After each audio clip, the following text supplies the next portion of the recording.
다시 베들레헴으로라는 제목으로 말씀을 나누겠습니다. 저는 어린 시절에 농사를 지으시는 부모님과 함께 농사일을 도왔던 기억이 있습니다. 그때 어린 시절 한 가지 깨달았던 게 있는데요. 농사를 잘 짓는 방법이 무엇일까? 이런 고민들을 했었습니다. 농경사에서 가장 중요한 것이 무엇인지 아십니까? 네. 물도 중요하고 땅도 중요합니다. 그런데 더 중요한 것이 있습니다. 그건 천수답의 은혜가 있어야 됩니다. 천수답이 무엇인지 아십니까? 물의 근원이 전혀 없어 빗물을 의지하는 경작하는 논이라는 뜻이 있습니다. 하늘천 그리고 물수 논답인데요, 하늘에 주는 비를 의존하여 농사를 짓는다는 것을 말하는 거예요. 우리로 말하면 하늘의 아버지 하나님의 돕는 은혜가 없이는 이 농사를 지을 수 없다라는 것이죠. 오늘 성경에도 하늘의 은혜가 필요한 한 가정의 이야기가 소개되고 있습니다. 고난 가운데 은혜가 필요한 한 가정, 그 이야기로 한번 들어가 보자 합니다. 룻기 1장 1절 말씀인데요, 우리 다시 한번 읽겠습니다. 시작. 사사가 치리하던 때에 그 땅에 흉년이 드니라. 사사가 치리하던 때가 언제입니까? 우리가 이 룻기에서 한 장을 넘기면, 앞쪽으로 넘기면 사사기가 나오죠.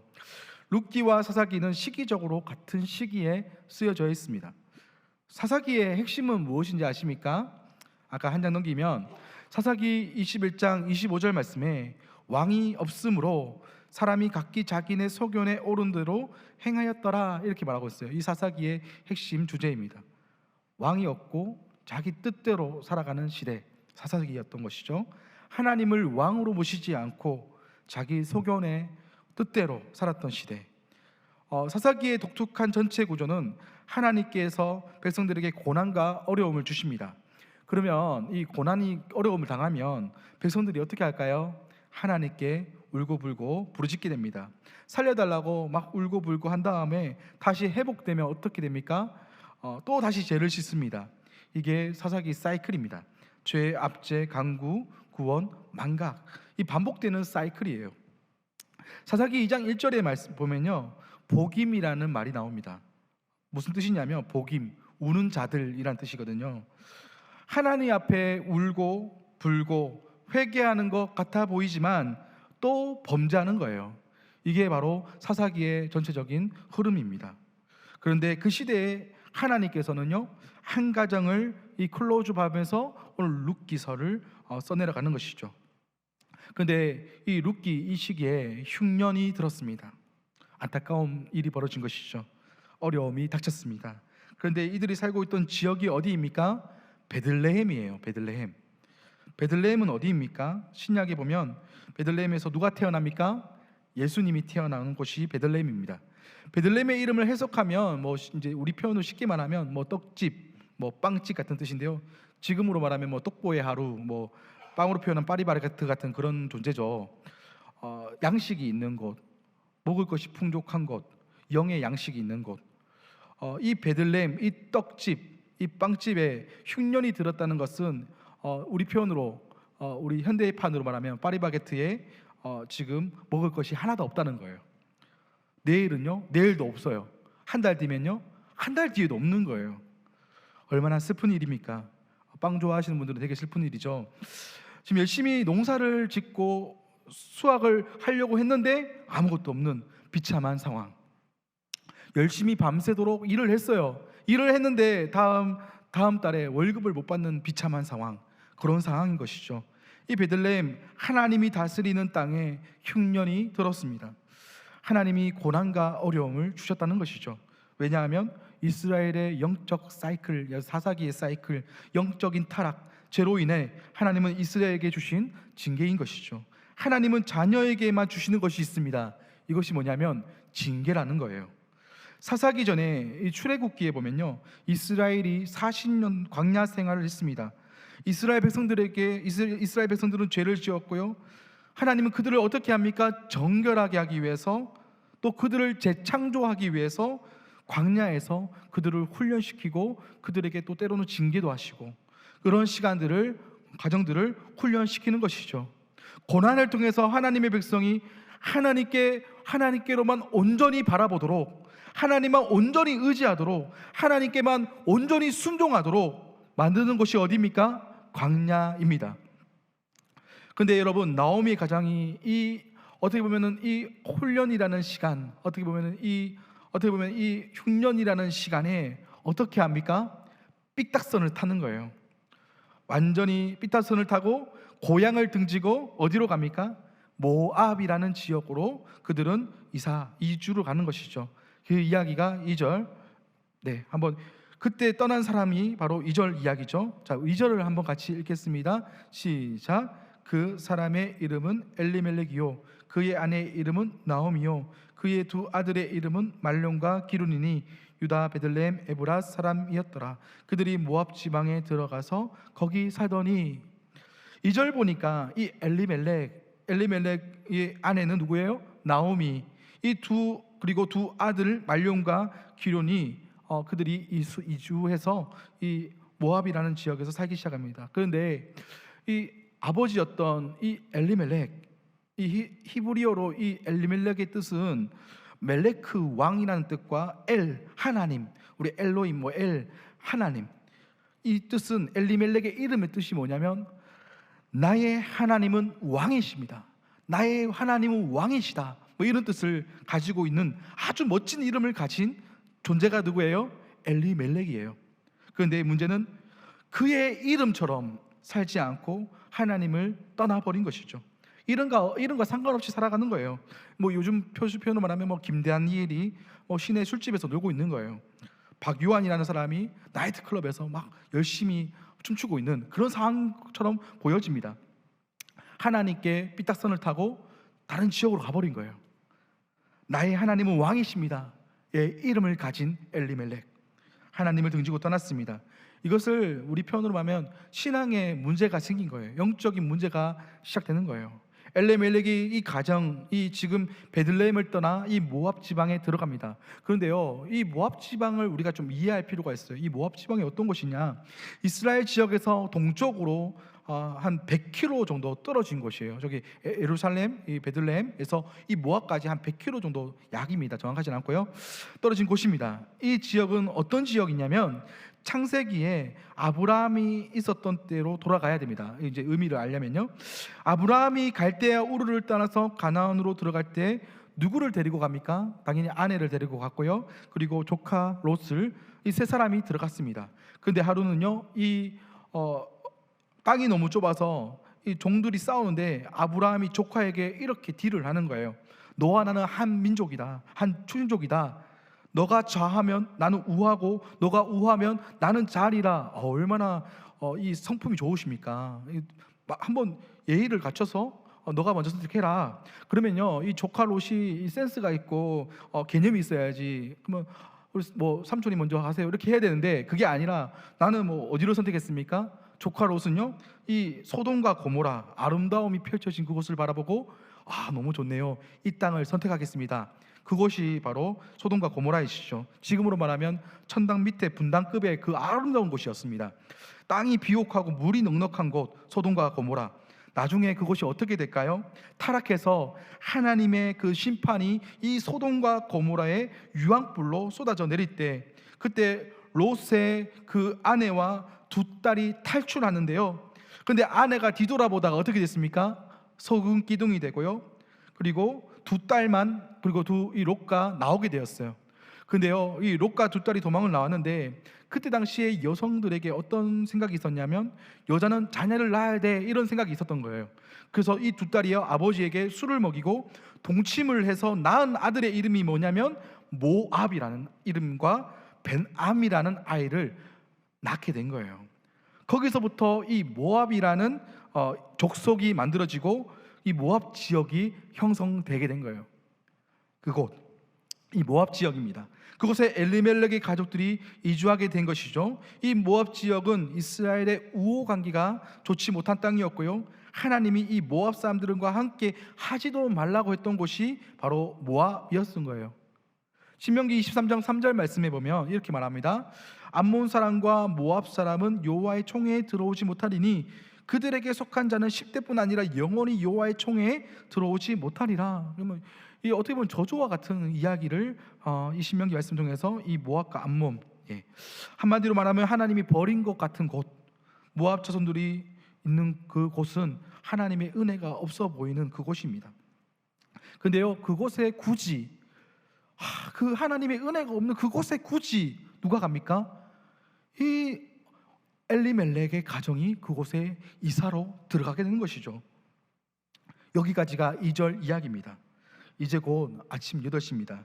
다가온 아침 8시 아마 막장 드라마가 나올 텐데요, 그 드라마보다 더 재밌는 것이 오늘 룻기 1장 3절의 이야기입니다. 안타까운 이야기이긴 하지만, 근데 여러분, 엘리멜렉의 가정이 하나님을 떠났으면 잘 먹고 잘 살아야 되잖아요. 이 모압 집으로 가고 난 후에 더 큰 어려움이 생기는 거예요. 나오미 남편 엘리멜렉이 이유도 모른 채, 알 수 없는 이유 없는 병인지 모르겠지만 죽어버려요. 나오미는요, 졸지의 과부가 되었어요. 남편을 잃은 아픔도 잠시 두 아들 말론과 기론, 이제 그들을 장가를 보내거든요. 누구에게 보냅니까? 모압이 살고 있던 외국인 두 며느리를 맞이하게 하는 거예요. 이름은 무엇입니까? 첫째 아들 말론은 아내는 오르바, 둘째 아들 기론의 아내는 룻을 맞이합니다. 그런데 그렇게 살아가면 뭐 좋아야 되는데, 안타까운 것은 한 10년쯤 되었을 때 두 아들도 알 수 없는 병에 시들시들해지더니만 갑자기 둘 다 죽게 되는 비참한 상황이 벌어진 거예요. 나오미는요, 남편을 잃었어요. 그리고 두 아들 말론과 기론도 죽음을 맞이하게 되는 거예요. 남자들은 다 죽어버린 거예요. 나오미의 입장에서는요, 얼마나 슬픈 일입니까? 남편을 잃어도 슬픈데 두 아들까지 잃으니, 여러분, 이 마음을 어떻게 누가 알 수 있겠습니까? 희망이 없어요. 소망이 없습니다.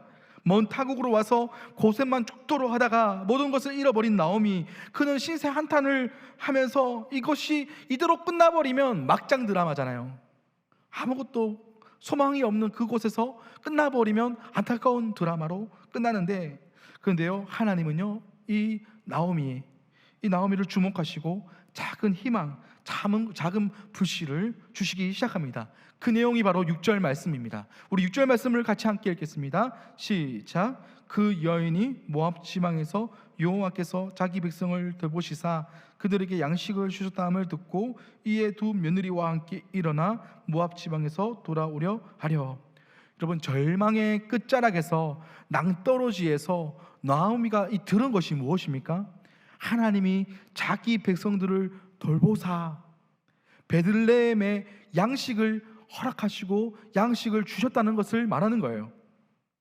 그리고 나오미가 그 얘기를 듣고 그의 반응이 무엇입니까? 두 며느리와 함께 일어나 이제 어딜 향하여 가기 시작합니까? 이 베들레헴으로 돌아가려고 결단을 한 내용이 오늘 본문의 이야기입니다. 저는 오늘 본문을 좀 이제 묵상하면서 주목했던 한 구절이 있습니다. 무엇이냐면 돌아오려 하여. 여러분, 아무런 희망이 없는 사람에게 희망은요, 바로 이 베들레헴, 희망이 없었다고 했던 그곳에, 이 흉년이 들었다는 그곳에 하나님의 양식을 주셨고 그것이 회복되었다. 나오미에게 다른 희망이 없었지만, 하지만 하나님이 돌보시는 베들레헴, 그곳으로 돌아가자.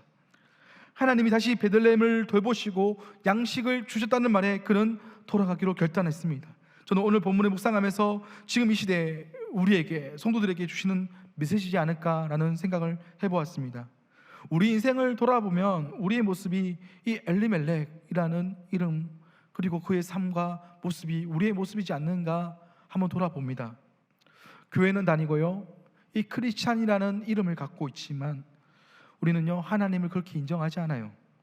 하나님 없이 내 힘대로, 내 뜻대로, 내 생각대로, 내 판단대로 우리가 살아가는 우리의 모습들이 있지 않습니까? 열심히 교회 와서 회개하고 말씀을 듣고 아멘하고 돌아가지만 집과 직장과 사업장과 일터에서는요, 또 나의 삶, 내 뜻대로 살아가는 우리의 모습이 있지 않습니까? 기도합니다. 기도하고 돌아서면 그 기도했던 것을 잊어버려요. 하나님 구하지 않습니다. 이게 사사기의 구조입니다. 내 뜻대로 살아갑니다. 하나님은 나의 왕이시다라고 말해놓고도 하나님을요 장롱 속에 넣어버리고 일주일 동안 찾지 않는 우리의 모습이 있지 않습니까?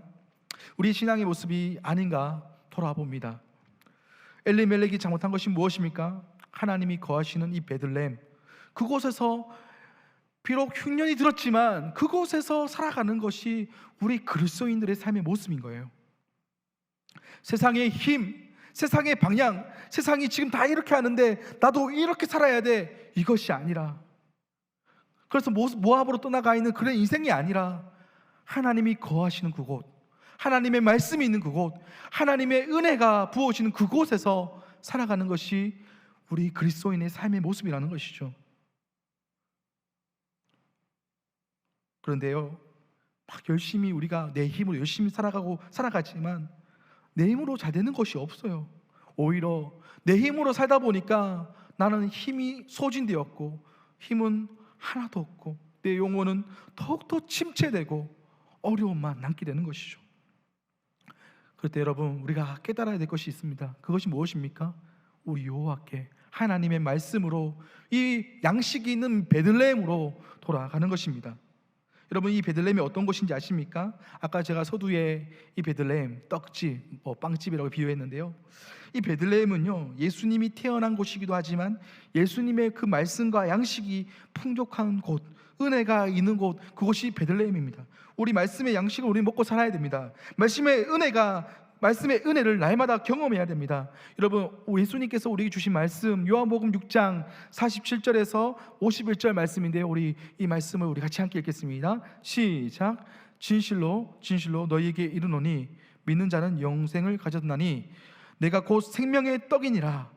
너희 조상들은 광야에서 만나를 먹었어도 죽었거니와 이는 하늘에서 내려오는 떡이니 사람으로 하여금 먹고 죽지 아니하게 하는 것이니라. 우리 같이 읽겠습니다. 시작. 나는 하늘에서 내려온 살아있는 떡이니 사람이 이 떡을 먹으면 영생하리라. 내가 줄 떡은 곧 세상의 생명을 위한 내 살이니라 하시니라. 아멘. 예수님이 곧 생명의 떡이라. 이 떡을 먹으면, 영의 양식을 먹으면 영원히 살리라. 아멘. 예수님 자체가 생명의 떡이다 라고 말씀하시고, 그 말씀이 있는 곳이 어디입니까? 베들레헴이에요. 하나님의 말씀이 있는 곳, 하나님의 은혜가 있는 곳, 하나님의 살 소망이 있는 곳, 그곳이 바로 베들레헴이다. 저는 오늘 말씀을 통해서 우리 성도가 모두가 이 베들레헴, 이 생명의 떡이 있는 곳, 예수님께로 돌아가는 우리 믿음의 성도님들이 되기를 소망합니다. 우리가 여호와의 말씀이 없어서 망하는 자가, 무너지는 자가 되지 않기를 소망합니다. 많은 성도들이 영적인 침체, 영적인 양식이 없어서 실패하고 좌절합니다. 그런데 이 말씀으로 돌아가면요, 이 영의 말씀이 있는 곳으로 돌아가고 예수 그리스도께로 돌아가면요, 우리 영혼이 살아가게 될 줄을 믿습니다. 여호와 앞에서 주님이 주시는 그 말씀의 은혜로 돌아가 살아가는 우리 믿음의 성도님들이 되기를 소망합니다. 그러기 위해서 우리가 해야 될 것이 무엇입니까? 저는 5가지로 한번 정리해 보았습니다. 날마다 자신의 영적 상태가 어떠한가를 우리는 돌아보아야 돼요. 여러분의 영적 상태가 어떤지를 날마다 CT 찍어 봐야 되는 거예요. 나의 영적인 상태, 그리고 우리가 하나님 말씀 앞에 날마다 우리의 죄를 회개하고 있는가를 돌아보셔야 됩니다. 그리고 하나님의 말씀 앞으로 매일매일, 매 순간순간 우리는 말씀 앞에 서야 되는 것입니다.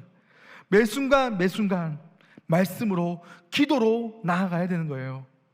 마지막으로 순간순간 하나님의 은혜를 구하고 긍휼을 구하는 여러분이 되기를 소망합니다.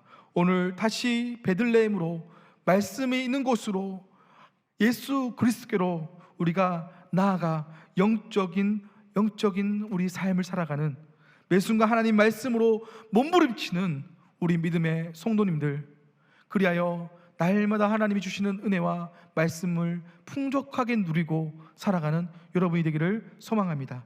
이 시간 우리 함께 합심하여 기도하시겠습니다. 우리 방금 나눈 것처럼 나의 신앙을 한번 돌아봤으면 좋겠습니다. 하나님 앞에 다시 서기를 원합니다. 다시 복음 앞에, 다시 베들레헴 앞에 하나님의 말씀의 자리로 돌아가기를 원합니다. 내 자신이 영적 상태가 어떠한가 돌아보기를 원합니다. 말씀 앞에 우리가 날마다 우리의 죄를 회개해야 합니다. 하나님의 말씀 앞에 매일 나아가야 됩니다. 매 순간순간마다 말씀으로 기도하며 나아가야 될 줄 믿습니다. 순간순간 하나님의 은혜를 구하고 긍휼을 구하는 우리 믿음의 성도님들이 되게 하여 주시옵소서. 우리 합심하여 기도하며 나아가겠습니다. 주여, 하나님 아버지 앞에 날마다 나의 영적 상태가 어떠한지를 돌아보는 우리 모두가 되게 하여 주시옵소서. 우리가 말씀 앞에 날마다 우리 죄를 회개하고 하나님 말씀 앞으로 매일 나아가는 우리 믿음의 성도들 되게 하여 주시옵소서. 매일 매 순간 말씀으로 기도하게 하여 주시옵소서.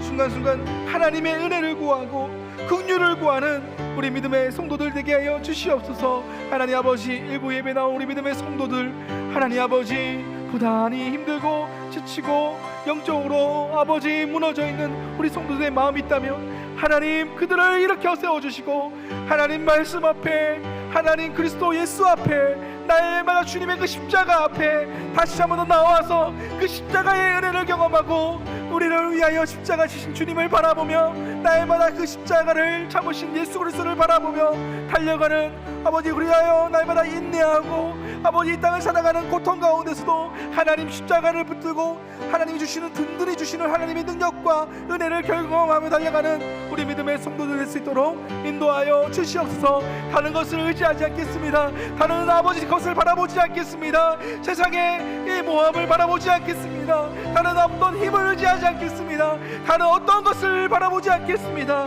오직 여호와 하나님, 여호와의 말씀만 의지하겠습니다. 예수 그리스도만 의지하겠습니다. 주님이 주시는 능력과 은혜를 날마다 경험하겠습니다. 고백하며 살아가는 우리 믿음의 성도들이 될 수 있도록 역사하여 주시옵소서. 하나님 아버지 감사합니다. 룻기를 통해서 다시 한 번 더 나의 신앙을 돌아봅니다. 나의 영적 상태를 진단하고 엘리멜렉처럼 하나님을 떠나 있지 않는지, 하나님의 말씀에 민감하고 반응하고 있는지를 돌아봅니다. 혹여나 나의 신앙이 주님과 멀어져 있고 말씀이 들리지 않고 있다면 하나님 다시 말씀 앞에, 다시 베들레헴으로 돌아가 우리 영적 상태가 회복되고 하나님 말씀으로 늘 살아가는 우리 성도님들이 되게 하여 주시옵소서. 늘 말씀 앞에 서서 주님의 은혜를 구하는 우리 믿음의 성도들이 되게 하여 주시옵소서. 예수님의 이름으로 기도드립니다. 아멘. 주 예수 그리스도의 크신 은혜와 아버지 하나님의 놀라우신 사랑과 성령의 위로, 감동, 교통, 역사하심이 다시 베들레헴으로, 다시 말씀으로, 다시 주님의 사랑으로 주님이 주시는 그 영광의 자리로 돌아가기를 원하는 주 앞에 머리 숙인 믿음의 성도들의 머리 위에, 가정 위에, 직장 위에, 사업장 위에, 캠퍼스 위에 이제로부터 영원토록 함께 있을지어다. 아멘.